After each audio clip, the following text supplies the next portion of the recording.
आज ये जो सबसे बड़ा बवाला मचा हुआ है महाराणा सांगा के बारे में, जिनके बारे में सपा के किसी नेता ने बोला है कि वो गद्दार थे। कि बाबर को लाया कौन? बाबर को इब्राहिम लोदी को हराने के लिए राणा सांगा लाया था। तो मुसलमान तो बाबर की औलाद हैं और तुम गद्दार राणा सांगा की औलाद हो। ये हिंदुस्तान में तय हो जाना चाहिए। अगर सही से देखा जाए तो इस बात को इससे पहले बोला जा चुका है। अभी मैं आपको वीडियो भेज रहा हूं, पहले ये वीडियो देखिए। इसी बीच राजस्थान के राणा सांगा ये कह रहे हैं कि बाबर आओ, राणा सांगा ने भी इन्हें मदद किया, नक्शा रास्ता सब दिखाया। यहाँ पर व्यक्ति कह रहा है कि महाराणा सांगा ने बाबर को बुलाया ही नहीं, उनको गुप्त रास्ते भी बताए, गुप्त सूचनाएं दी। तो ये आज की बात नहीं, ये तो बहुत पहले आपके ये टीचर्स पढ़ा चुके हैं, इनके ऊपर कोई कार्रवाई ही नहीं हुई। भाई इतिहास कहता है कि जो चीज एकदम क्लियर नहीं है, पहली बात तो आपको उसको बताना नहीं है, और दूसरी बात वहां पर मेंशन करना है कि ये चीजें अभी इतिहास में शोध का विषय है, अभी ये विवादित है, इस पर एकदम क्लियर किसी का कोई स्टैंड नहीं है। आपको ये बताना है कि ये बातें क्लियर नहीं है। इतने लोगों ने इस पर अपनी राय हाँ में दी है और इतने लोगों ने अपनी राय ना में दी है। आप खुद ही एनालाइज कर लीजिए कि इसका आंसर क्या हो सकता है। इस तरीके की कंडीशन रखकर इस पॉइंट को बताना चाहिए। तो एक नेता ने बोल दिया राजनीतिक सपोर्ट लेने के लिए, तो उसके ऊपर हल्ला हो गया। लेकिन यहाँ तो पूरा का पूरा युवा बर्बाद किया जा रहा है, पूरी पीढ़ी बर्बाद की जा रही है। बच्चों को गलत इतिहास की जानकारी देकर पूरा भारतीय कल्चर को ही खत्म किया जा रहा है। हमारे नेशनल हीरोज को गद्दार बताने का प्रयास किया जा रहा है। इसीलिए मैं कहता हूं, अगर देश में इतिहास गलत पढ़ाया जाएगा तो आपकी जो जनरेशन होगी वो भी वैसे ही होगी जैसे आपके नेता आज बयान दे रहे हैं। अपने जो हीरोज होंगे उनको कम करके आका जाएगा, उनको गालियां पड़ेंगी, उनको गद्दार कहा जाएगा। क्योंकि आपके टीचर कहते हैं ना, किसी देश में टीचर्स ही क्या करता है, जनरेशन का निर्माण करता है। और आपके स्टूडेंट्स को, आपके बच्चों को ये इतिहास पढ़ाया जा रहा है। और अगर मैं इस पर प्रश्न चिन्ह लगाता हूं, इस पर कहता हूं कि ये चीजें गलत है, तो उल्टा मुझे ही कहा जा रहा है कि तुम गलत बता रहे। जहां तक ये बाबर को बुलाने की बात रही राणा सांगा द्वारा, सिर्फ तुझके बाबरी है जिसके आधार पर कई बुक्स लिखी गई हैं, वही मानते हैं कि राणा सांगा ने बाबर को बुलाया था। उसके अलावा जितने भी हिस्टोरियंस हैं, लेन पुल हो, मजूमदार हो, इरफान हबीब हो, सतीश चंद्रा हो, इन सब ने एक सिरे से नकारा है कि राणा सांगा ने बाबर को नहीं बुलाया था। और अगर तुझके बाबरी में बुलाने की बात लिखी है तो ये नहीं लिखा है कि बुलाया गया था, ये लिखा है कि राणा सांगा ने कहा था कि अगर आप इधर से अटैक करेंगे तो हम इधर से अटैक करेंगे। ये बात बाबरनामा के अंदर कहां है मैं वो दिखा देता हूं। ये बाबरनामा का इंग्लिश ट्रांसलेशन है और इसमें अगर आप राणा सांगा डाल के सर्च मारते हैं, 538 पेज का है। इसमें लिखा है कि while we were still in Kabul, जब हम काबुल में थे, राणा सांगा had sent an envoy to testify his good wishes and to propose this plan. क्या प्लान?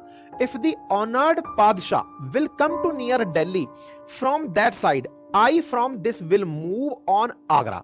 इन्होंने अपनी इस लाइन में, जो इन्होंने अपनी जीवनी के अंदर में लिखा, बाबरनामा में लिखा, तो उसमें इन्होंने ये कहा कि मुझे उनकी तरफ से एक एनवॉय आया, एक प्रतिनिधि आया और उसने कहा कि यदि आप दूसरी तरफ से हमला करते हैं तो मैं आगरा की तरफ से हमला कर दूंगा।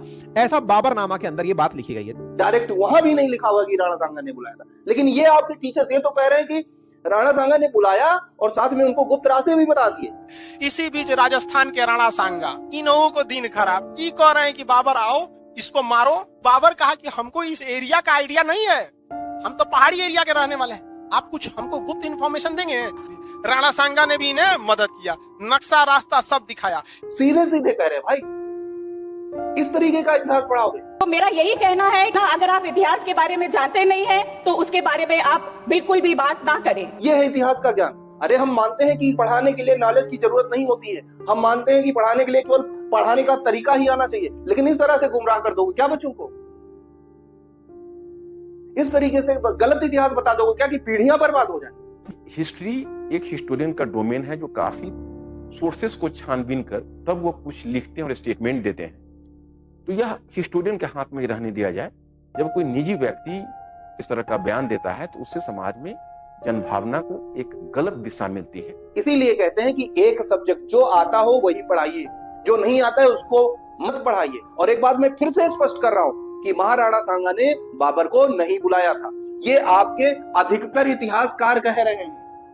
स्थिति स्पष्ट नहीं है, केवल बाबरनामा के आधार पर ही ये कहा जा रहा है कि बुलाया गया था। एनसीईआरटी की भी बात करोगे तो पुरानी एनसीईआरटी में शायद राणा सांगा ने बुलाया हो, शायद, और नई वाली एनसीईआरटी में तो वो भी नहीं है। तो इस तरीके से आप क्लियर कट नहीं कह सकते हो कि राणा सांगा ने बुलाया था। अब क्योंकि आप टीचर हैं, आपने कहा उस समय कोई विवाद नहीं हुआ, लेकिन आज नेता ने बोल दिया है, वो विवाद का विषय है। कि बाबर को लाया कौन? बाबर को इब्राहिम लोदी को हराने के लिए राणा सांगा लाया था।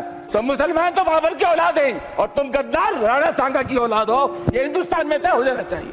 इसका मतलब आपने भी गलत बोला है। अगर आज विवाद हो रहा है तो उस समय ही होना चाहिए था, लेकिन आपको किसी ने नहीं टोका।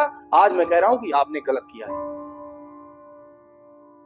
और मैं तो कह रहा हूं कि सारे सब्जेक्ट्स पढ़ाइए, कोई दिक्कत नहीं, कम से कम होमवर्क करके तो आइए, कम से कम कुछ पढ़ के तो आइए। कि ऐसी वैसी किताब में पढ़ लिया, उसको आके यहाँ लाखों लोग आपको देख रहे हैं उसको बता दिया। अब ये नहीं चल पाएगा, आपको खुद पढ़ना पड़ेगा, एथेंटिक इतिहास पढ़ाना पड़ेगा, सोर्सेस को बताना पड़ेगा कि कहां से आपने ये उठाया है। इस तरह से लोगों को बेवकूफ नहीं बनाइएगा।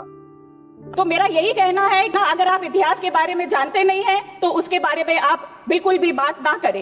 यही मेरी रिक्वेस्ट है, और मैं यही कहना चाहता था अपने वीडियो में कि गलत इतिहास पढ़ाना बंद कीजिए और अपने बच्चों को गलत रास्ते पर जाने से रोकिए, क्योंकि आपका ये ज्ञान, आपकी बताई हुई ये बातें बच्चों के मनोमस्तिष्क पर बहुत बड़ा प्रभाव डालती है। लेकिन आप हैं कि आप बाजी नहीं रहे, कुछ भी कहीं से भी लाकर बोल दे रहे हैं। कि बाबर को लाया कौन? बाबर को इब्राहिम लोदी को हराने के लिए राणा सांगा लाया था। तो मुसलमान तो बाबर की औलाद हैं और तुम गद्दार राणा सांगा की औलाद हो, ये हिंदुस्तान में तय हो जाना चाहिए। कोई भी तुष्टीकरण के चक्कर में छोटी मानसिकता लेकर महापराक्रमी योद्धाओं के लिए इस प्रकार की बातें करता है तो निश्चित रूप से निंदनीय है और ऐसे लोगों के खिलाफ कठोर कार्रवाई होनी चाहिए।